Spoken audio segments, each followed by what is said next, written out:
বন্ধুরা আজকে আপনাদের সাথে শেয়ার করব কিভাবে আপনারা খুব সহজে অনলাইনের মাধ্যমে ই পর্সা আরএস খতিয়ান অথবা এসএ খতিয়ান সিএস খতিয়ান কিভাবে বের করবেন আজকে সম্পূর্ণ কিছু আপনাদের সাথে শেয়ার করব। তো বন্ধুরা চলেন শুরু করা যাক। প্রথমে আমরা গুগলে আসব। গুগলে আসার পর বন্ধুরা আমরা সার্চ করব ই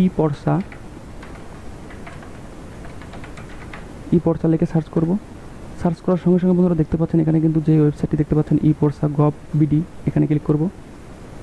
ক্লিক করার সঙ্গে সঙ্গে দেখতে পাচ্ছেন ভূমি রেকর্ড ও ম্যাপ সেবায় আপনাকে স্বাগতম। তো আমাদের যে ওয়েবসাইটটি আছে সেটা কিন্তু চলে আসছে। তো এখান থেকে দেখতে পাচ্ছেন আমি যেই খতিয়ানটি বের করব সেই খতিয়ানের বিভাগটি দিয়ে দেবো। বিভাগ দিয়ে দিলাম, তারপরে জেলা দিব, তারপরে উপজেলা দিব, তারপরে দেখতে পাচ্ছেন খতিয়ানের ধরন। তো বন্ধুরা এখান থেকে আপনারা দেখতে পাচ্ছেন BRS, BS, CS, RS, SA, DRRPT সব রকমের খতিয়ান কিন্তু আপনারা এখান থেকে বের করতে পারবেন। তো যেহেতু আমি আরএস খতিয়ানটি বের করব, তো এখান থেকে দেখতে পাচ্ছেন আরএস সিলেক্ট করব। আরএস সিলেক্ট করার পর বন্ধুরা দেখতে পাচ্ছেন এখানে মৌজা। তো এখানে আমাদের মৌজাটি দিয়ে দেব। কোন মৌজার খতিয়ান আপনি বের করবেন সেই মৌজা এখানে লিখে দিতে হবে। তো আমি নাজিরপুর মৌজা বের করব, তো আমার মৌজাটি লিখে দিলাম। দেওয়ার পরে বন্ধুরা দেখতে পাচ্ছেন এখানে খতিয়ানের তালিকা।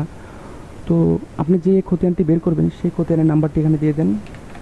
দেওয়ার পরে দেখতে পাচ্ছেন ডান দিকে খুঁজুন, এই অপশানে ক্লিক করব। ক্লিক করার সঙ্গে সঙ্গে বন্ধুরা দেখতে পাচ্ছেন আমাদের খতিয়ানের যে মালিকের নাম দেখতে পাচ্ছেন চলে আসছে। তো যেহেতু আমরা খতিয়ানটি বের করব তার জন্য আমরা জাস্ট এখানে ডাবল ক্লিক করব। ডাবল ক্লিক করার পর দেখতে পাচ্ছেন এখানে খতিয়ান নাম্বারটি দেখাচ্ছে আরএস, ডাক নাম্বারটা কিন্তু শো করতেছে না। দেখতে পাচ্ছেন এখানে খতিয়ানের আবেদন, এখানে ক্লিক করব। ক্লিক করার পর বন্ধুরা দেখতে পাচ্ছেন এখানে কিন্তু খুবই গুরুত্বপূর্ণ একটি কাজ করতে হবে আপনাদেরকে।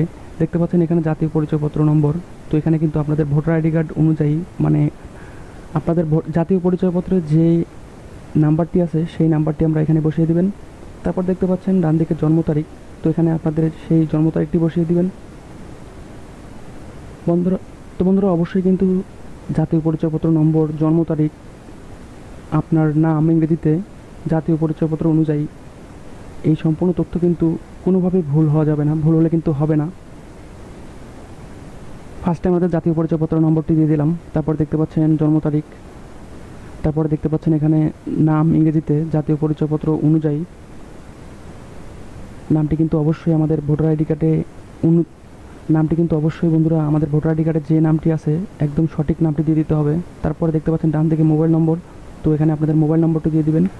মোবাইল নম্বরটি দেওয়ার পর তারপরে দেখতে পাচ্ছেন এখানে কিন্তু যোগফল। তো এখানে যোগফলটি দিয়ে দিবেন, 22+2 কত হচ্ছে সেই যোগফলটি এখানে দিয়ে দিবেন। দেওয়ার পরে যাচাই ক্লিক করবেন। তো বন্ধুরা যাচাই ক্লিক করার সঙ্গে সঙ্গে কিন্তু আপনার তথ্য সঠিক হলে যাচাই সফল দেখাবে। সব কিছু সঠিকভাবে দেওয়ার পর যাচাই করুন ক্লিক করব। দেখতে পাচ্ছেন সঠিক হয়েছে। তারপরে দেখতে পাচ্ছেন বন্ধুরা নিচে ঠিকানা, দেখতে পাচ্ছেন ঠিকানাতে কিন্তু আমাদের গ্রামের নামটি লিখে দেবো। আমাদের আইডি কার্ডে যে ঠিকানাটি আছে সেই ঠিকানাটি আমরা কিন্তু এখানে বসিয়ে দিব। দেখতে পাচ্ছেন ঠিকানাটি দিয়ে দিলাম। সঠিকভাবে ঠিকানাটি দেওয়ার পর নিচে চলে আসবো। তো বন্ধুরা দেখতে পাচ্ছেন ঠিকানাটি সঠিকভাবে লিখে দিলাম। দেওয়ার পর একটু নিচে চলে আসবো। নিচে আসার পর বন্ধুরা দেখতে পাচ্ছেন ফি পরিশোধের মাধ্যম। তো এখানে আপনারা 100 টাকা পেমেন্ট করতে হবে। সেই পেমেন্টটি কিন্তু আপনি বিকাশ, নগদ, রকেট, উপায়, এক পে যে কোনো একটির মাধ্যমে করতে পারবেন। তো আমি যেহেতু বিকাশের মাধ্যমে পেমেন্টটি করব, তো বন্ধুরা আমি যেহেতু বিকাশের মাধ্যমে পেমেন্টটি করব এখান থেকে বিকাশটি সিলেক্ট করে দিলাম। দেওয়ার পর বন্ধুরা দেখতে পাচ্ছেন যোগফল প্রদান করুন। তো এখানে 8×5=13। তারপর দেখতে পাচ্ছেন পরবর্তী ধাপ ফি পরিশোধ, এখানে ক্লিক করব। একটু ওয়েট করব। ক্লিক করার সঙ্গে সঙ্গে বন্ধুরা দেখতে পাচ্ছেন এখানে কিন্তু এক পে পেমেন্ট গেটওয়ে চলে আসছে। তো এখান থেকে আমাদের বিকাশ নাম্বারটি দিয়ে দেবো। ক্লিক করার সঙ্গে সঙ্গে কিন্তু আমাদের বিকাশ নাম্বারে একটি ওটিপি কোড চলে যাবে এবং অটোমেটিকলি 100 টাকা কেটে নেবে। সেই ওটিপি কোডটি আমরা এখানে বসিয়ে দেব। বসানোর পরে কনফার্মে ক্লিক করব।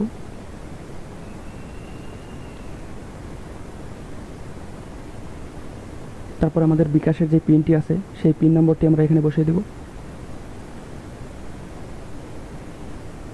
কনফার্মে ক্লিক করে দেবো। পিন নাম্বারটি দেওয়ার পরে ক্লিক করার সঙ্গে সঙ্গে কিন্তু বন্ধুরা দেখতে পাচ্ছেন কিন্তু আমাদের আরএস খতিয়ান কিন্তু ওপেন হয়ে গেছে।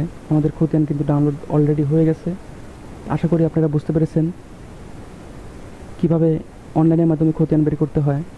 তো বন্ধুরা এই ছিল ভিডিও। সুস্থ থাকবেন, ভালো থাকবেন। আসসালামু আলাইকুম।